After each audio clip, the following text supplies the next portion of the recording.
It's our community. I'm so glad you could be with us. There's a very, very special guest today, and his name is J. Patrick Flanigan. And Pat is an attorney, and he is an author, the author of the 5th Miranda. And in the interest of full disclosure, Pat, yes, I also have to tell these good people that you are my brother-in-law. that is true. I am. However, in all honesty, I have to say too that I truly enjoyed the book, and the reason that Pat is here is not only because I enjoyed the book and because he's my brother-in-law, but he self-published this book on Amazon. And I thought that some of you out there who write and would like to self-publish but don't know how could figure it out from talking to Pat. So what did you do first? Well, the first thing I did was, of course, you have to write the book. And once you've gotten to that point, then the big work begins, which is getting it in shape to publish. Now, there are many ways that can happen. You try and get an agent. You send it to publishing companies. You know, if you're fortunate, you get that. I did both of those, and I sent out what are called query letters. Here's what I've got as an idea. Would you be interested in that, to several agents? I got no responses back. Finally, at a certain point, I decided, if this is going to happen, I'm going to have to do it myself. Yeah. So then I started looking at, and you've got the book there by April Hamilton, which is a fabulous book. She's done 2 books. This is the earlier of her 2 books. This actually gets into almost like hands-on how to do it. It uses Amazon as its... So you read this then after you had the finished product? Yeah. Getting to the point where I was ready to publish it, I looked for some way to figure out how to get it on to a publishing area. So her book sort of gave me an intro into what to look for and how to do it. I chose Amazon because it's very large and it's free. I mean, they do not charge you to put a book on there. See, and I think that's the most interesting part of all, because, lots of times people don't have that kind of money to invest in self-publishing a book. Well, that's right. And I noticed that when I got out on there, people would say, well, how much did you have to pay to do this? They don't charge you for that. They have I think it's probably a subsidiary of Amazon called CreateSpace that you've got. And you did this all online? Yes. What you do is you format it according to their instructions. Then you have to create your own cover, and that was very difficult. The cover that we created, there were several times we tried it. Now you chose gray. I chose gray. With just a black... It just seemed to go with the novel itself. There are statements in that book about how you should put a picture on it. I didn't think this book needed a picture. The interesting thing about the book is that the front and sides were okay. It was the back we had trouble with. Now you can notice on the back on that, I'm not happy with that. But I had 2 others that I did. And this one, this book, the back on it looks good, but it's got goofy white covering inside some of the letters. Well, here, I'm just going to reach across and I'm get sorry it. to do So that to you. that's okay. And Here, then, this is what he's talking about. Yeah, See, some of the letters are filled with white. Maybe you can't see that very well. And that's actually the second version. The first version is the one on the table. That one, we got our margins too narrow in creating or too wide in creating the book. And this went to 600 pages, and I said, that's too many pages. That's right. So this one is 300 and something. 317 or 20, something like that. Yeah. It became, we got the front, I got the front and sides that were great, but the back, it's okay. I think I'm going to try and revise it again. And the question for now is, can you revise this once you've issued it? And I don't know, can you? I don't know the answer. We've sent an inquiry into CreateSpace to see if we can do that or not. Were there any difficulties that you had in doing this that you would advise people so that they could avert them? Well, there's the cover. The directions to do it are extremely difficult, and the woman that works with me, Marilyn Thomas, downloaded a trial copy of this the cover art, and I forgot Photoshop, I think it is called, and looking at it, she could not figure it out, and she finally called the people at CreateSpace, and they directed her to a YouTube video. So we set up 2 computers, and you would be able to look at the computer from YouTube and try and figure out how to do the cover. That probably took 20 or 25 hours Well, to what do the I'm cover. hearing you say, Pat, is that you had more trouble with the cover than you did inputting the material, the book. The cover, we got a trial subscription to this cover program, and it's designed for photography, not for covers. And they just apparently were able to figure a way to make a cover to a book on that, and be able, you could do it on there, but it's not designed for book covers. So it took an extremely large amount of time to do that. And you ship everything to Amazon on the computer. Yes, everything is downloaded. We send it to them. They will tell you when it fits their formatting schedule, and they will suggest that you order a copy to look at it. And that's how I got the first copy. That's a 600-page one. Right. And Yeah. then I didn't like that, and we have to redo the cover every time you make a change. Oh, So we well, after redid you've the done it once. See, this is a 600-page variety. Right. And we redid the cover on the second one, and I got the white within the White, letters. see, I don't like that either. Well, I didn't like that. So Uh-uh, then we I don't went like that back and did the third one. You know, at some point you have to declare the war over, and just like You just have Vietnam, to and quit, leave. take a and deep breath, and go eat your dinner. Exactly.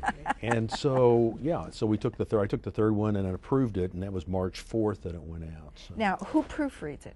Nobody proofreads it. I mean, in my version, my book, I had my wife do it. I had my stepson do it. I had a friend of mine read it. You just have people read it for content. You don't. I mean, some suggestions they'll give you are good. Some of you But ignore. if there's misspellings or something, do they pick it up? I don't know. basically spell check on my computer. Yeah. Just basically checking out some of the words myself. So once you push that send button, that baby is gone. It's gone. And then you have to order a copy. If you approve it, then there's a button that you push that launches it out. And it takes about 5 to 7 days to build it. That's a little scary, Pat. Um, When you push that button, it's well, it's been quite a change because it's a goal that I wanted to achieve. yeah. The average book that people do only sells like 200 copies. And if you get an agent, you're going to have to do your own promotion anyway. Yeah. Since I've said earlier, Pat, I I bought one. Oh, I know, and I appreciate that. But I couldn't get an agent, so I did what I thought was an ideal way to get my goal, and then I'll do my own promoting. That's the way you can do it. Yeah. But I want to talk about this book. Sure. I have to tell you, I didn't know what to expect because, first of all, you know, I've known you a long time, Pat, and I didn't know you did this. And you've been working on this book a while. I've worked on it a long time, and as I had said earlier to you, and I will say now, I didn't really tell a lot of people about it because I wanted a finished product. You know, there's a lot of talk about I'm going to do this, I'm going to do that. I wanted it finished. You wanted it done. Wanted it done. And it is done. And I loved the book. Thank you very much. And it was that dad-blasted form that started the whole thing. So talk about the Miranda Form. And how did you hit upon that for I started this book in '96, which sounds like a long time ago because it was. And I wrote it on the back of an envelope, and I slowly expanded it out. I can't tell you except that I've read the Miranda warnings. There's 4 of them. You can go to Wikipedia, and it'll show you there's 4 Miranda warnings. And then I thought, well, let's suppose that there was a 5th one that came out. And if you'll look, in some places they show that there's a 5th one. But the point is, I build a piece here and a piece there from my experience. Things that, and I didn't do all the things in this book, but I have experience in a lot of areas of it, and I just combined it all. But you combined it in a plot that flows, Pat, and that's the whole thing. I remember years ago I interviewed an author. He's a local author. He's still writing, actually, and it was a mystery. And I read the book, and it was pretty good. But all of a sudden, here came this character, and it's just like he fell off a cliff. I mean, it was gone. It was just gone. Nothing happened. He came in, came out. I mean, you have to be real careful that the plot flows, that the characters are there, and you took the wrong form because the crook signed the wrong form, and the 2 detectives, Detective Stewart, Detective Sumler, and they didn't have the right form, therefore the whole thing rests on this, couldn't get the conviction. Right. So they got panicked. And in the panic, they began to weave this tangled web that we get when we practice to deceive. It's exactly correct. And so that was the foundation for the whole series, as Lemony Snicket said, the whole series of unfortunate events that followed. So you start with a flashback.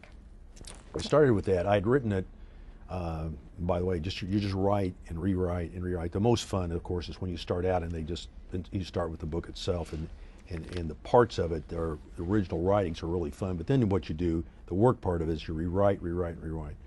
So I finished one time.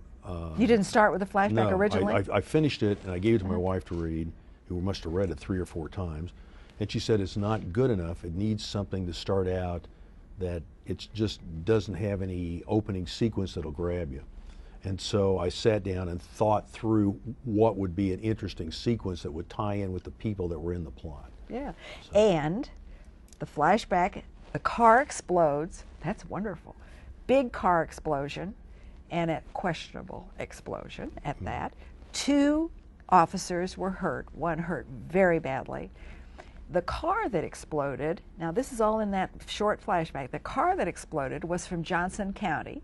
See, because Pat wrote about what he knew, and it was found behind a very questionable bar in Wyandotte County. And voila, the game is on. That's right. And from there, they found the first character that you introduced, Lonnie Gilly. Yes. Where'd you get Lonnie? I have done a lot of criminal law. I've done practice law for 25 years, so I just picked kind of a composite of traits from people I've seen and worked with. Well, they found this little guy and grabbed him by the collar, dragged him in, and got him because he was a little bit rattled. Right. But not originally, because Lonnie belongs to a kind of an anarchist group. Right, a militia group. Yeah, and so he had training. Right. But they broke him down, and they made him sign this Miranda waiver. Right. And then they found out it was the wrong form. There should have been 5 points. 5 warnings, and there 4. were only 4. Now, you have 2 separate plots. Right. And the other one now is Gerald Walker. And Gerald Walker's over here, and he's a child that's in school, been reported to the authorities because he came and he had bruises on him. Right. And Gerald Walker, then, it was reported to the SRS, and his caseworker is Ann Huber. Right. And she comes in, and then a guardian ad litem is appointed, and you've been that, haven't you, Pat? Yes, I do that on an ongoing basis. And the guardian ad litem was John Calloway. Right. Are you John Calloway, Pat? Parts of me. I used a family name for that name, but yeah, parts of me are in that. You were part of all the plot, actually. Yeah, So. I thought maybe that was my brother-in-law, Pat, John Calloway. Well, okay. Now we got to go back to this plot over here, and that's the 2 detectives and the Miranda waiver, because Mr. Gilly leads us to Harold Walker, who is the father of Gerald Walker, who is the child that's been referred to SRS. Right. And Harold Walker is the leader of the Minuteman group, or the anarchist group. Yeah, militia group is Yeah, what the militia I didn't group. have a real name for it. And there we are. Right. So we got to bring these. Now, does this go through your mind as you're writing this book? Or does it just go through my mind as I'm reading it? I wrote this book in sections. I didn't just start from A to go to Z. There were parts that would come to mind, and I would just write that part, and then I would work to come together, to bring it together. At least in my experience, when you write, sometimes you don't know where it's going to go, and your characters, again in my experience, will sometimes do things you don't. Well, what are they doing that for? I mean, it sounds odd, but they will kind of take on a life of their own. And as I had several goals in mind. One. I think that child needed care work is something that's worthwhile. I think social workers are generally underappreciated, underpaid, and overworked. And at the end, I wrote about the area I grew up in, which is in southwest Missouri, and I kind of tied all my experience down through that to kind of just bring it. I brought it to conclusion down there because that's where I'd spent a lot of time. So, and I was familiar with the area Yeah. down there. Well, now you have the plot is coming together Right. because the child and the father and Calloway, and it's Right. all coming together because these two detectives who make a series of very bad choices commit murder and mayhem, and the whole thing is because they got to get this Miranda Form back because they falsified it. And the false Miranda Form is in the file, so they have to get the original one back, get him to sign the new one. I mean, it is truly, it goes, it's beginning to beat harder, and they need that Miranda Form back. So the plot comes together, losing Gerald, finding Gerald, to a herring float trip down the river, to really bad decisions, murder, mayhem, a car chase. They're all strung together, Pat, Right. by good writing. You write well. Thank you. How many times did you have to revise? Oh, God. You know, see, here's what happened. I did it for a while, and then my business got very busy, so I had to set it aside. And then I came back to it 2005, 6, and said I wanted to revise it. The problem is not how many times, but how can I stop myself from revising it, because there's always something that needs to be improved, at least I think. Finally, my wife came down to my office and said, enough's enough. Get this darn thing done. And it was very insistent that I get finished with it. So that sort of ended the constant revisions. But as you do this, as I do it, there are parts where I'd polish 5 to 10 pages at a night, set them aside, get the next 5 to 10, polish them, and work my way through it. Then I'd go back and read it again. You just really have to have some, either internally or somebody tell you, just stop, because at least. But Pat, you got to be able to end this book sometime. Right. So you've got to. You know, I always think about the Greek plays and the Deus Ex Machina. Right. They didn't know how to end the play, so Right. God would come down and snatch them all up, and they'd be all dead Right. or gone. So, but you couldn't do that. So at some point, you have to think about that plot, didn't you? Yeah. I wrote it when I started out originally. I had sort of a loose idea of how I wanted it to work. When I came to a new part in it, because it wasn't all written down originally, I would weave it into the actual story that was as far along as it was. When it came to the end, maybe I'm unusual. I don't think I am, but it just came to me how to do it. I mean, it wasn't like It's interesting. I just knew that, that as we wound down, that there was going to have to be a. Got to end it sometime. Got to end it sometime. Not Tuesday at 4, but at some point you have to end it down. But it evolved down, and it came to the point where I said, this is it. And then, of course, you get to the very actual end of it. And since it's my book, I can do any way I want it, but I ended it in the way I did. Well, I also liked your character development because I thought that you made these people real. Let's just take the child, Gerald Walker. I mean, you could have made a bleeding heart, tearjerker out of this kid, but he wasn't. No. He wasn't. He was a true character in the book, and not something that was placed there to make you weep and moan and groan. He had a hard time, but he was real, and the Minuteman type, and they were all real people. And actually, I have to say, I didn't hate any of them, but because I thought that they were, I don't know, Lonnie Gilly wasn't such a bad guy. My experience in criminal law and with criminals is that they're not all just entirely evil. And these are people that, either mental illness or lack of education or drugs. I mean, they just don't get it, frankly. But they're not all entirely bad. They have their good parts. Yeah. So you can't portray people as just one way or the other, at least I think. No, I don't think so either. And I think that Stewart and Sumler, the two detectives, made a series of very bad choices. And it caused murder led to another murder and more mayhem. But you didn't forget any of the characters. Take Wayne Green. Wayne Green was a sheriff that was at the very end of the book. And Pat says about him, he said, he was very proud, Wayne Green was. He was talking, he said, I was the first to hire women deputies. Right. I mean, you made him a real person. He was a minor character, but he wasn't forgotten. So I have to ask you, how did you flesh out those characters? I don't know if I have any answer to that. I mean, when you're right, you said earlier, well, these people seemed real. Well, they did seem real to me. Yeah. And having known sheriffs and a lot of police officers, because I'm a public defender in a city, there are certain attributes that that they have, and certain that I thought that they ought to have. So, and the area that McDonald County is where this man is a sheriff. Seemed to me that this would be something that the guy that was sheriff down would be very proud of and want people to know. Yeah, I think so too. And then you add some suspense. When they go to Harold Walker's house, John Calloway and Ann Huber go to see if they can find anything about the boy, Gerald Walker. She says, there's something wrong here. She says, I can feel it.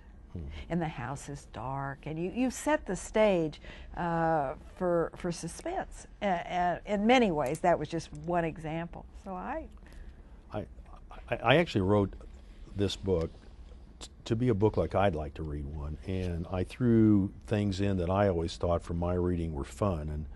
And I don't always read fiction. I read a lot of history, and I felt that you just have to have suspense and then bring it down and then have more suspense. And it wasn't a conscious effort through there, but as I did the character development and as I rewrote the book, you just layer it in there. I mean, you start with bare bones and you layer. See, and that's layer. the thread. That's the thread we have to pull out. It's layered in. Yes. Don't you think so? But you layer it in over time. I mean, if you're going to start this process, really, I mean, how far do you want to go into it? I mean, I wanted to write something that I was proud of, and also wanted to write something that I would read. Now, that's egocentric, and I am, but I do think that when you give something to people to read, it's got to have a little bit of everything in it. Well, it does, but it has to be laced with clues and suspense. The University of Missouri sweatshirt,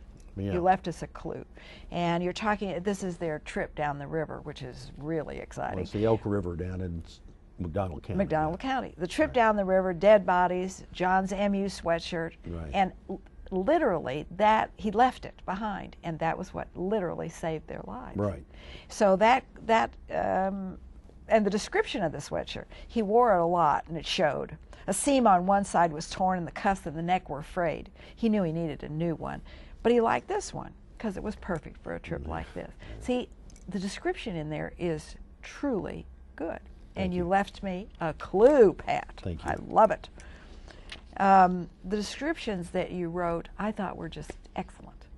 How'd you come up with those? You know, again, it's a layering concept. I mean, when you're writing, at least for me, when I write, first thing is get it out. Next thing is to go back and rewrite it.